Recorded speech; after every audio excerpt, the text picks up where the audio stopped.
అయితే ఈ bill gaming రంగానికి తీవ్ర ఇబ్బందులు కలుగుతాయని ఆల్ ఇండియా గేమింగ్ ఫెడరేషన్ అభిప్రాయపడింది.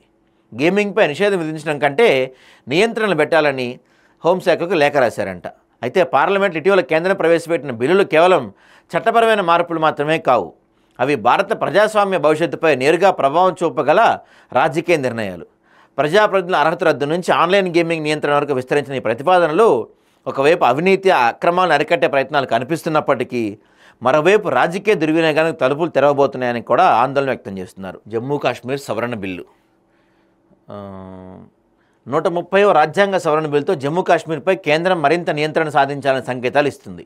ఇప్పటికే 370 ఆర్టికల్ రద్దు తర్వాత ప్రాంతీయ రాజకీయ సమీకరణాలు మారిపోయాయి. ఈ కొత్త సవరణ బిల్లుతో సంఘీయ వ్యవస్థలో రాష్ట్రాల స్వయం ప్రతిపత్తి అనే అంశం మళ్లీ తెరపైకి వచ్చింది. 2019 తర్వాత జమ్మూ కాశ్మీర్ ఇటువైపు 2019 ఆగస్టు 5న కేంద్ర ప్రభుత్వం రాజ్యాంగంలోని 370, 371 ఆర్టికల్ రద్దు చేసి జమ్మూ కాశ్మీర్ రాష్ట్రం నుంచి యూనియన్ టెరిటరీగా పునర్వ్యవస్థీకరించింది.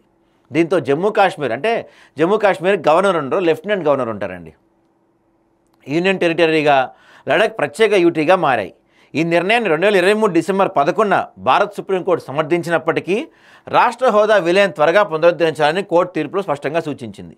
ఈ నేపథ్యంలో గత నెలలో జమ్మూ అండ్ కాశ్మీర్ రాజకీయ నాయకులు, జాతీయ నాయకులు రాష్ట్ర హోదా కోసం కేంద్రాన్ని కోరుతూ బహిరంగంగా లేఖలు రాశారు. ముఖ్యంగా జమ్మూ కాశ్మీర్ సీఎం ఒమర్ అబ్దుల్లా 40కి పైగా పార్టీ అధ్యక్షులకు రాష్ట్ర హోదా బిల్లును ఈ రాబోయే శీతాకాల సమావేశాలు తేవాలని లేఖలు పంపించారు. సో రాష్ట్ర హోదా గురించి కూడా కీలకమైన ఇది రాబోతుందన్నమాట. సో అయితే ఈ 3 బిల్స్ చాలా కీలకంగా మారబోతున్నాయి. అసలు బిల్స్ ఎందుకు, వీటి వల్ల అవసరం ఏంటని మనం చూస్తే కనుక మెయిన్ ఫస్ట్ది ప్రజాప్రతినిధుల అర్హత బిల్. ప్రస్తుతం ఒక రాజకీయ నాయకుడు జైల్లో ఉన్న కేసు పూర్తి వరకు అతని పదవి కొనసాగుతుంది.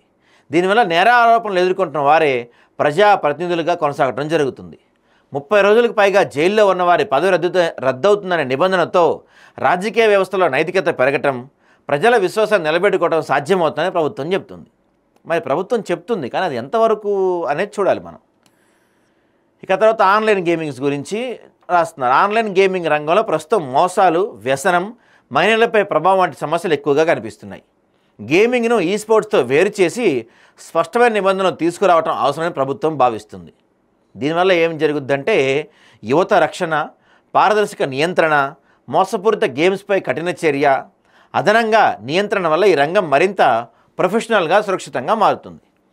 సో ఈ 3